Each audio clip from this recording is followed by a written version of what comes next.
இங்க ஏஞ்சல் அப்படிங்கிற ஒரு குட்டி பொண்ணுக்கு இன்னைக்கு பர்த்டே. பல வருஷம் கழிச்சு இவங்க ரெண்டு பேர்த்துக்கும் ஏஞ்சல் பிறந்ததுனால ரொம்ப பாசமாக வளர்த்திட்டு இருக்காங்க.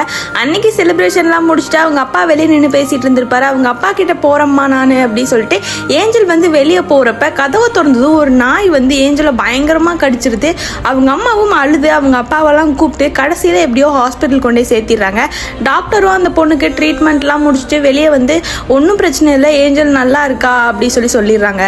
இருந்தாலும் அந்த குழந்தை அப்பா எனக்கு நாய் சவுண்டு கேட்டுட்டே இருக்கு, பயமா இருக்கு அப்படி சொன்னதுனால அவங்க அப்பா வந்து ஏஞ்சல் குணமாய் வரதுக்குள்ள இந்த ஊருக்குள்ள எந்த நாயும் இருக்கவே கூடாது அப்படி சொல்லி இருக்கிற நாயெல்லாம் துரத்தி பணம் கொடுத்தெல்லாம் கொல்ல சொல்றாங்க.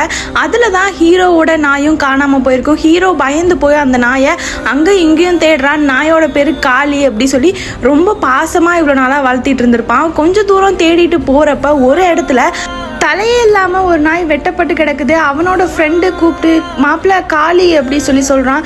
இவங்களும் அப்படியே ஒரு பயமாக பதட்டமாக போய் அந்த நாயை வந்து பார்க்குறாங்க. பட் அது வந்து காலியாக இருந்திருக்காது. இதுக்கப்புறம் என்ன நடந்துச்சு அப்படிங்கிறதெல்லாம் அடுத்த பாட்டில் பார்க்கலாம்.